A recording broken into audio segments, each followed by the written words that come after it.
días a todos. Muchas gracias por venir. Muchas gracias a la organización y al Centro Criptológico Nacional por contar con nosotros un año más para venir a compartir en estas jornadas, que son un evento fantástico. Lo que venimos a contar mi compañera Andrea y yo es un ejemplo práctico, una prueba de concepto que hemos hecho de implementación de VPN postcuántica. Esto aquí. En las transparencias tenéis nuestros perfiles, pero nos vamos a centrar en lo que venimos a contar, que el problema lo conocemos todos. Los ordenadores cuánticos ya existen con una potencia limitada y dentro de poco tendrán la potencia suficiente para romper toda la criptografía clásica que estamos usando, que está basada en problemas matemáticos que son demasiado complejos de resolver por los ordenadores actuales para romperlos en un tiempo razonable, pero que para un ordenador cuántico, con estos algoritmos, pues se podrá romper en un tiempo que para un atacante será perfectamente razonable. En una tabla comparativa, pues tenemos en la parte derecha tenemos tiempos, datos sobre ataques criptográficos. ¿Cuánto le costaría a un ordenador cuántico el romper una clave de una determinada longitud? A la derecha, en el problema de factorización de números primos, lo que se utiliza en RSA. A la izquierda, lo que se utiliza en las curvas elípticas, el logaritmo discreto. Ambos problemas matemáticos, los ordenadores cuánticos son capaces de resolverlos demasiado rápido para lo que estábamos acostumbrados y entonces hay que prepararse. Lo que dice la tabla, si vamos a coger solo un ejemplo, no vamos a recorrerla todo obviamente, en la primera columna abajo del todo tendremos una clave de 521 bits, un ordenador cuántico con la siguiente columna 4719 qubits sería capaz de romperla en unas 12 horas, lo cual pues claramente es preocupante y tenemos que prepararnos. Afortunadamente los ordenadores cuánticos no están ya hoy con esa potencia de cálculo. De que tengamos noticias públicas, pues hay un ordenador cuántico de IBM que tiene 400 y pico qubits. Todavía estamos lejos de los qubits de la parte de abajo de la tabla, pero está a la vuelta de la esquina. El impacto en criptografía simétrica y asimétrica, como ya sabemos, es diferente. En criptografía simétrica también mejoran el tiempo de ataque, pero con duplicar el tamaño de las claves se ha estimado que es suficiente para mantenernos todavía protegidos. Y lo que nos vamos a centrar es en la criptografía asimétrica, lógicamente, donde sí que ha sido necesario desarrollar nuevos algoritmos. No sirve simplemente con aumentar las claves de los que tenemos. El NIST en 2016 inició el proceso de concurso para seleccionar nuevos estándares de algoritmos de computación que fueran resistentes a computación cuántica. En las diferentes rondas se han ido cayendo algoritmos candidatos hasta que finalmente este año se han publicado los que ya conocéis, incluido el que vamos a hablar nosotros todo este rato, que es el FIPS 203, porque es el que hemos implementado en la prueba de concepto que os comentamos. Y que inicialmente su nombre, cuando se hizo la primera propuesta, se llamaba Kyber, es el nombre que vamos a utilizar coloquialmente en el resto de la presentación. Comentar lo que ya se ha comentado antes, pero creemos importante resaltarlo. Los algoritmos que se han caído en este proceso de selección, no todos se han caído porque tengan problemas de seguridad, que algunos sí, pero otros se han caído pues porque no daban el rendimiento que se necesitaba, pero quizás daban incluso más seguridad. El utilizar unos u otros pues es cuestión de evaluar y seguir las guías de recomendación, como por ejemplo las del CCN, es lo que recomendamos. Vale, nosotros el impacto en la criptografía, obviamente, es en toda la criptografía. Nosotros vamos a hablar solo del impacto que tiene en las redes privadas virtuales, en el tráfico de red que necesitamos cifrar en nuestras organizaciones, cuál es el impacto que tiene. Y la necesidad de hablar de esto creemos que es muy urgente, como ya se ha comentado, el empezar a hacer la migración, porque los datos que un atacante nos puede estar grabando hoy y hoy no puede todavía descifrarlos. Cuando llegue el ordenador cuántico, dentro de un año, dentro de 2 años, si nuestra información todavía es relevante para él, pues tenemos un problema porque accederá solo con capturarlos hoy. Entonces, ¿qué es lo que venimos a contar? Pues empezaremos con una serie de ejemplos de propuestas que ya se han hecho de VPNs resistentes a computación cuántica. Contaremos nuestra propuesta, que es combinar el protocolo de VPN WireGuard con el algoritmo de intercambio de clave, Kyber. Os mostraremos una demo del sistema funcionando en vídeo.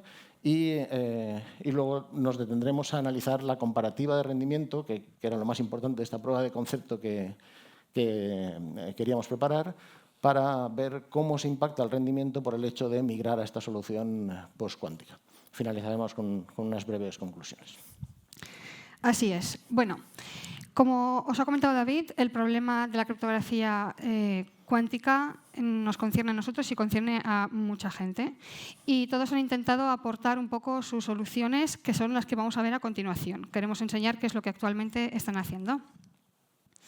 Por un lado, tenemos un mecanismo de seguridad denominado Presaret Key, que se encarga de cifrar la comunicación con una clave simétrica.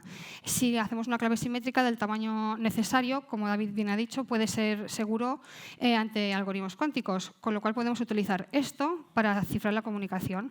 El problema es que esta medida de seguridad no tiene lo que se conoce como Perfect Forward Secrecy, que consiste en que si alguien logra captar esta clave privada, será capaz de descifrar toda la comunicación que con ella se ha cifrado.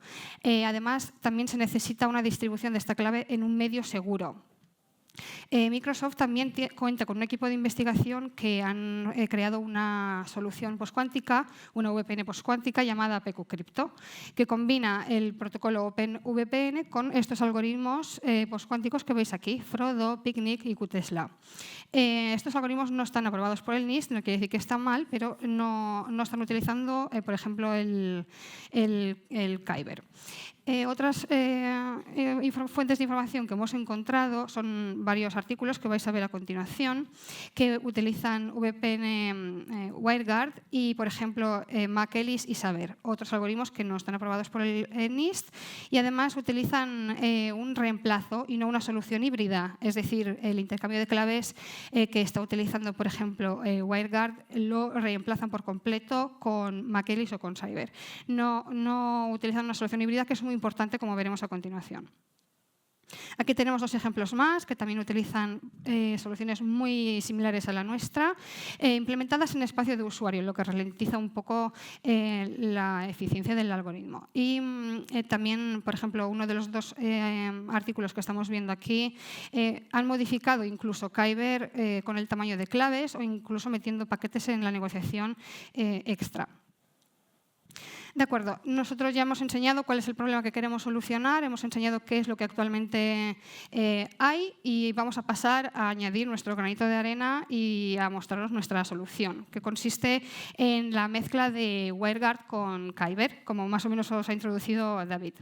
Hemos decidido implementar Kyber en el espacio del núcleo para agilizar su ejecución y que sea tan rápido como lo es WireGuard, y también hemos decidido utilizar Kyber porque ha sido aprobado por el concurso de NIST y ha pasado una serie de análisis y aprueba requisitos.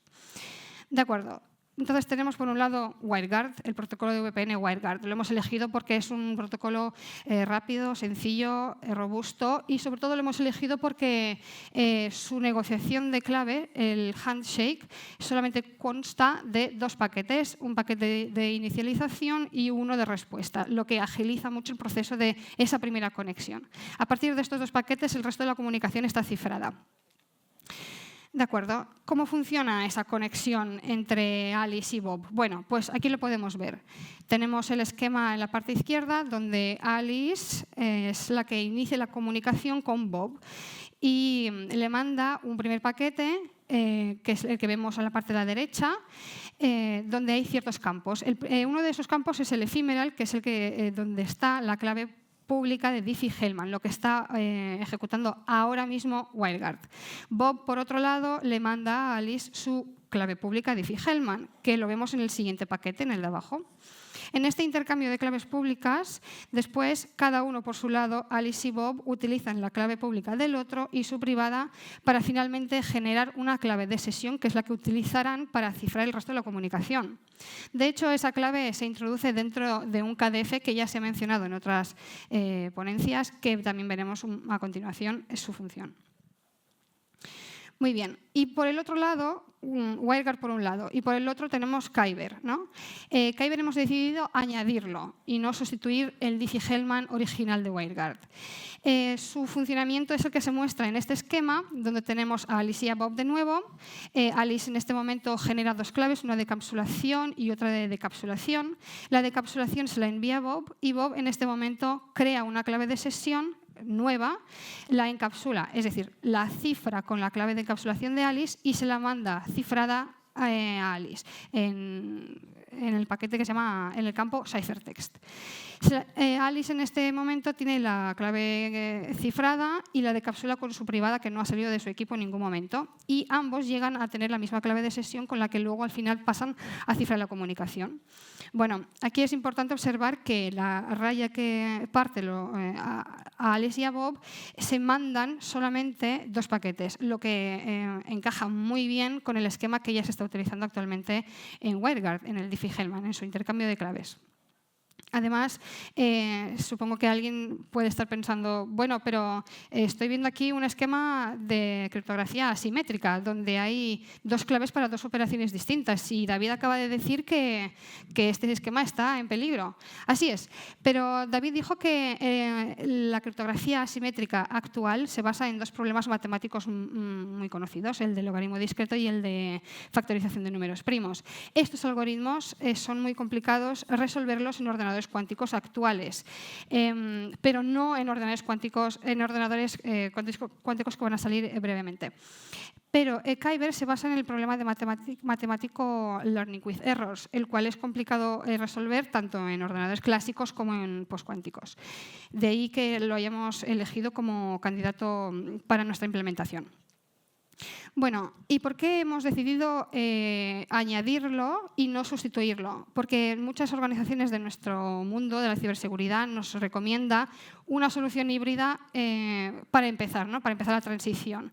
Esta solución híbrida consiste en elegir dos de los tres intercambios de claves que vemos aquí a continuación, y tiene mucho sentido porque si en nuestra implementación añadimos un algoritmo de intercambio de claves precuántico y uno postcuántico, estamos haciendo frente a posibles escenarios de peligro en el futuro. Por ejemplo, Kyber, un escenario es el que sigue a continuación. Kyber es un algoritmo nuevo y es probable que en un futuro se le encuentren vulnerabilidades que no hemos sido capaces todavía de encontrarle.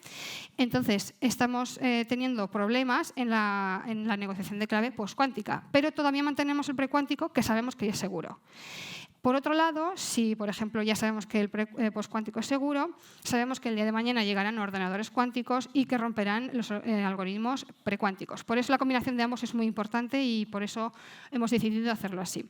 Otra cosa importante que queremos mencionar es que los algoritmos precuánticos y postcuánticos acaban generando una clave de sesión ambos. Entonces tenemos dos claves. Nuestra solución combina ambas para generar una clave de sesión única que depende de las dos implementaciones, con lo cual hace que esa clave sea tan fuerte como ambos algoritmos. De acuerdo, aquí en esta diapositiva vemos, por un lado, en la parte de la izquierda vemos los dos paquetes de inicialización de los que hemos hablado inicialmente, que es cómo está funcionando actualmente WireGuard, ¿no? Tenemos a Alice, que le manda el primer paquete, y Bob, que le manda el segundo con el campo ephemeral, con las claves públicas, y otros campos que utiliza WireGuard. Y en la parte de la derecha tenemos nuestra implementación, la que consiste en añadir en ambos paquetes un campo extra, del que hemos hablado. En el que Alice le manda a Bob tenemos Kyber Public Key, y en el que Bob le contesta a Alice tenemos un nuevo campo que es el ciphertext, que es la clave cifrada.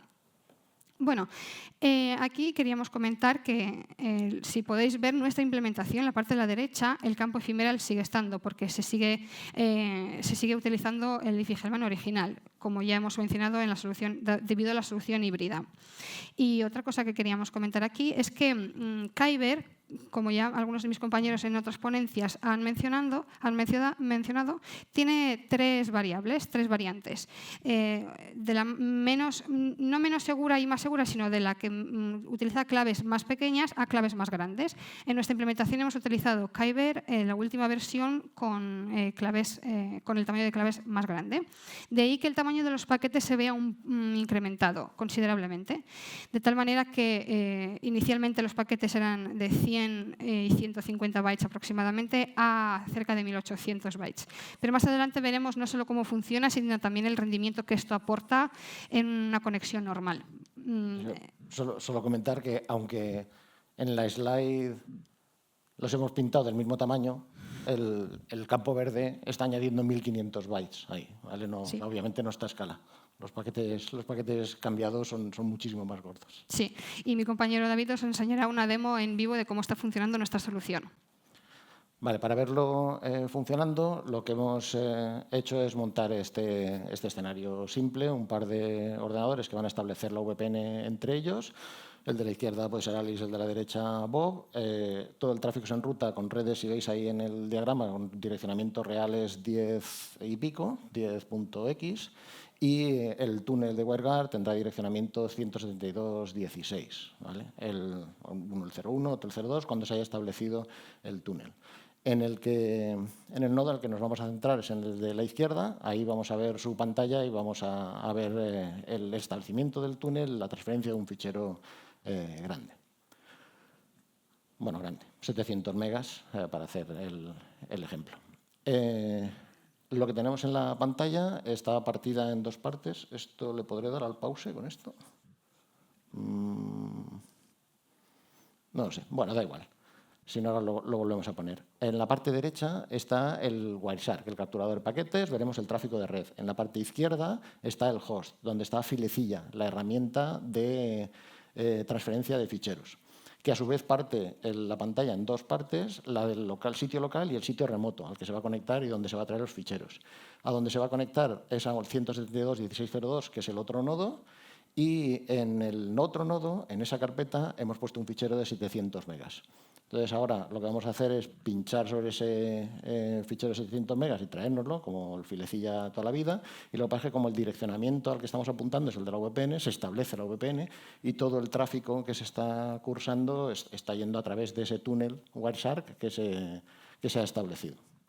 Abajo a la izquierda vemos la barrita de progreso y nada, el fichero llega en pues un tiempo que, sin tomar medidas exactas, pues es bastante razonable para 700 megas. El fichero ha llegado ahí y ahora, si nos vamos a la parte derecha, a donde está la captura de red, pues vemos que todos esos paquetes han ido llevando los trozos del fichero. Si nos vamos al principio de la captura, vemos esas 4 tramas, que es el establecimiento del túnel. Y aquí alguien puede pensar, un momento, nos habéis estado hablando todo el rato de un paquete que va, un paquete que vuelve, y por eso es tan simple el establecimiento y tan rápido y eficiente y tal, porque hay 4 aquí. El motivo solo es el engordamiento del paquete. Como le hemos tenido que meter 1500 y pico bytes más, ahora son 1800, eso ya no cabe con una MTU de 1500 la habitual, y entonces el paquete de salida, la pila TCP/IP lo ha fragmentado en 2 fragmentos IP, que el otro lo ha reconstruido, y el paquete de vuelta le ha pasado lo mismo. Son otros 2 fragmentos que en realidad representan a un único paquete IP. Y si veis los tamaños, pues es unos 1800 bytes en total.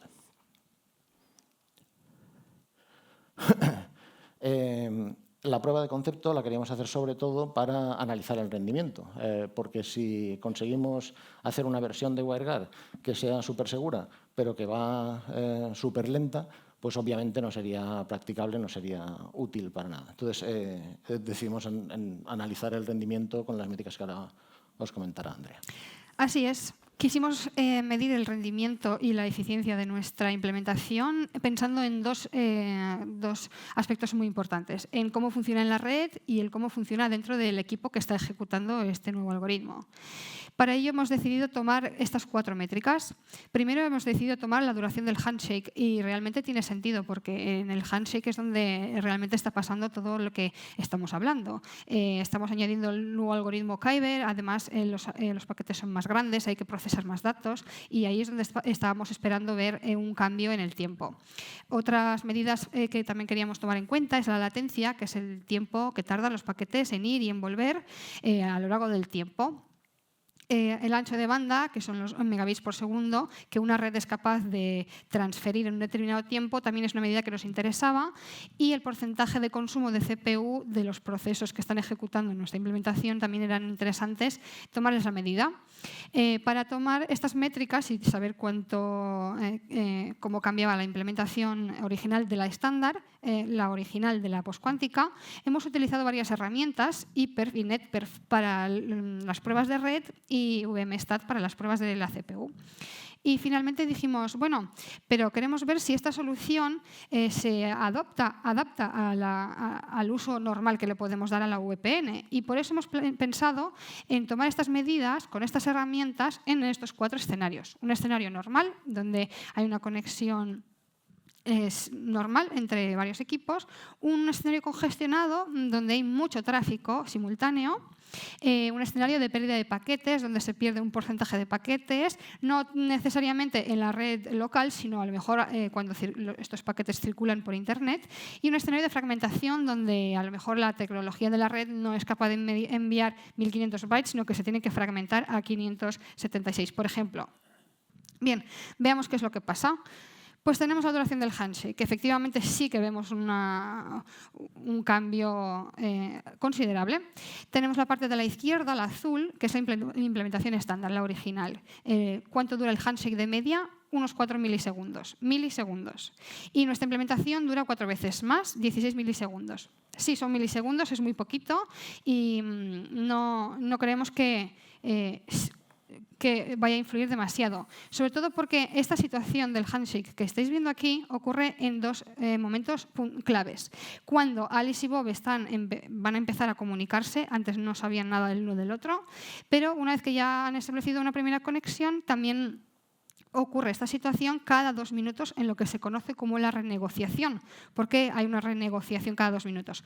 Porque no se desea que durante toda la conexión entre Alice y Bob se utilice la misma clave. Necesitan recalcular una nueva, por lo que habíamos comentado antes del Perfect Forward Secrecy. En este caso no hay problema ante el Perfect Forward Secrecy, con lo cual esto ocurre al inicio y cada 2 minutos. Pero la siguiente pregunta que se nos planteaba era, de acuerdo, pero esto a la larga en una conexión normal de 5 o 10 minutos ¿se ve afectado demasiado? Bueno, pues por lo que vemos, la latencia, tanto en una implementación como en otra, para servicios TCP y para servicios UDP no cambia apenas. No hay diferencias demasiado notables como para que nos podamos preocupar en la latencia. Tampoco en el ancho de banda. Parecen medidas muy similares en cuanto a los megabits por segundo que se mandan tanto de un servicio como de otro. Y finalmente, en el consumo de la CPU ocurre lo mismo. Nos damos cuenta que no hay tanto impacto en ese aumento de 4 veces más en milisegundos que ocurren en la renegociación de clave.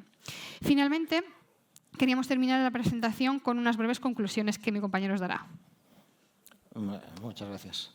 El remarcar que esto en realidad era lo que esperábamos, porque la negociación es lo único que de momento estamos cambiando. Al final se derivan las claves a partir de las 2 claves derivadas con Diffie-Hellman y con el Kyber que hemos añadido, pero una vez eso se ha establecido, todo el resto del protocolo, todo el resto del cifrado, el transporte de los datos, eso se está haciendo de la misma manera que se estaba haciendo en el WireGuard estándar. Entonces ahí no esperábamos ver diferencia y en las gráficas se puede ver que que efectivamente era así. Las barritas varían un poco entre el rojo y el azul, un poco arriba, un poco abajo, pero no son significativas, salvo en el momento del handshake y de la renegociación. Como conclusiones, pues nuestra conclusión después de hacer la prueba de concepto es que es relativamente sencillo modificar WireGuard para adoptar también algoritmos de protección postcuántica y conseguir esa protección frente a estos ataques y sin penalizar el rendimiento, porque lo único que estamos haciendo es que el handshake sea un poco más costoso, pero aún así estamos en el orden de milisegundos, que para cualquier uso normal no va a tener un impacto importante. Y por último, urgirnos a todos a migrar a tecnologías postcuánticas en VPN, en el resto también, pero en VPN tenemos que ser conscientes de que nos pueden estar capturando el tráfico hoy y que lo descifrarán dentro de no mucho cuando tengan los ordenadores cuánticos. Y nada más, por nuestra parte, esto es lo que veníamos a transmitiros y quedamos abiertos a ver si había alguna pregunta, pues encantados. Muchas gracias, David y Andrea. A vosotros. Hay algunas preguntas, ¿no? Adelante. La primera de todas, ¿no? Fue una recomendación del Centro Criptológico Nacional. ¿Qué es lo que piensa el CCN de este planteamiento? ¿Cómo os aproximasteis a él? El planteamiento, la prueba de concepto que hemos hecho es utilizando uno de los algoritmos recomendados por el CCN, la guía de CNSTI 221, es la que establece los algoritmos recomendados. Está este algoritmo, que es uno de los que ha sido seleccionado por el NIST, y también hay otros algoritmos que finalmente no han sido seleccionados por el NIST, pero mientras no haya sido por problemas de seguridad, pues también son recomendados. Lo que recomendamos es que la gente consulte esa guía y de entre los algoritmos que se recomiendan, pues utilice la que crea que mejor se ajusta a sus necesidades. Más preguntas que llegan a través de la aplicación. Preguntan, ¿qué parámetros adicionales podemos incluir al calcular la clave híbrida? Para calcular la clave híbrida, lo que recomendamos nosotros en la prueba de concepto, lo único que hemos hecho ha sido combinarlas de manera sencilla. Pero lo que recomendamos es seguir las recomendaciones sobre hibridación que son específicas de ese punto. Con respecto a modificaciones, preguntan, ¿habéis hecho alguna modificación en cómo los endpoints se identifican mutuamente o es la estándar de WireGuard con listas de claves aprobadas? Bueno, la autenticación que se lleva a cabo actualmente en WireGuard la hemos dejado intacta por el momento. Es uno de nuestros trabajos futuros, pero por ahora lo hemos dejado así para centrarnos más en la parte del handshake. La parte que es muy urgente resolver es sobre todo la del intercambio de clave, porque esa clave es la que luego va a proteger todo lo demás. El problema de la autenticación, de momento no hay ordenadores cuánticos que puedan impersonarnos ahora en nuestro tráfico. Entonces, la amenaza al ser posterior, el hecho de que nos hayan capturado el tráfico ahora y dentro de 2 años consigan ver el tráfico, sí que es un problema para estos datos que hemos intentado proteger. Pero la autenticación no tiene la misma urgencia. También recomendamos migrar a mecanismos postcuánticos cuanto antes. Pero el nivel de urgencia es menor porque que dentro de 2 años, con esa captura que obtuvieron, consigan la clave privada que podría hacer que me impersonaran en el tráfico, no es una amenaza a día de hoy. Para entonces yo ya habré cambiado de claves, no me podrán impersonar dentro de 1 año, 2 años, cuando sea que lo consiga. La verdad es que habéis planteado un escenario, yo creo que muy interesante y que tiene que hacer pensar a muchas empresas sobre cuál es la información que están manejando ahora y el valor de esa información que va a tener a futuro, ¿no? Y además en un corto plazo, en un par de años, ¿no? Yo creo que este es un ejercicio muy interesante y os pido recomendaciones para esas empresas. ¿Cuál es la primera fase de análisis y prospectiva que tienen que hacer sobre el valor de su información hoy y crear una estrategia sobre qué valor va a tener a futuro? Entiendo, ¿no? Sin ninguna duda, toda organización tiene que partir de evaluar cuál es toda la criptografía que está usando en todas las partes de sus activos. En el caso de las VPNs, pues todos los tráficos de VPN que están ahora mismo utilizando y qué datos están protegiendo, y al final es el valor. Y en cualquiera de los casos establecer el plan de migración. O sea, leerse todas las recomendaciones y estar pendientes de ver cuál es el mejor camino o el camino recomendado. O de entre los caminos recomendados, escoger el que mejor se adapte a sus necesidades. Eso sería lo que habría que hacer. Y tendría que ser en un tiempo relativamente corto. David lo ha dicho perfectamente. Oye, y con respecto a dispositivos, esto lo vemos en ordenadores normales, con respecto al mundo del móvil, ¿también debemos hacer una reflexión con respecto a vuestro planteamiento? Vaya, también nos preocupan otros sistemas operativos y otros dispositivos como los móviles y también forma parte de nuestros trabajos futuros. También lo tenemos pendiente de resolver y quizás lo veáis más adelante. Una última cuestión que os hago, si uno implementa esta propuesta que habéis desarrollado, es para quizás bueno, pues una primera toma de contacto, ¿no?, con el mundo de la tecnología postcuántica, cuando ya todo lo que nos han contado en anteriores ponencias, y estoy seguro de que en futuras ponencias ya te ponga en el escenario la necesidad de migrar de manera completa, ¿el punto de partida que vosotros les habéis creado va a ser útil? ¿Van a poder empezar a construir a partir de ahí o tienen que empezar de nuevo? El objetivo de la prueba de concepto era el mostrar un ejemplo concreto y sencillo y mostrar el impacto que tiene en el rendimiento, que podría ser lo que más le asustará a alguien, aparte del plan de migración, que ya entiendo que será mucho trabajo. Pero, no, perdona, no me acuerdo la pregunta.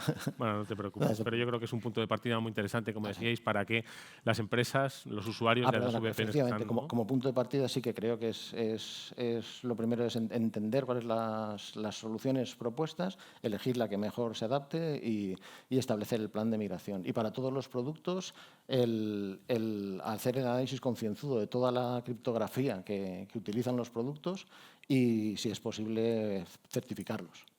Esta metodología del CCN que comentábamos antes, comentaba un compañero en otra ponencia anterior, la MEMEC, creemos que es fundamental, porque un producto que tiene implementada criptografía, pero que no ha sido verificada, que está perfectamente implementada, puede dar una falsa sensación de seguridad y ser perfectamente accesible a los atacantes. Sí, esto sin tener que tener en cuenta la criptografía postcuántica ni cuántica, es decir, desde ayer.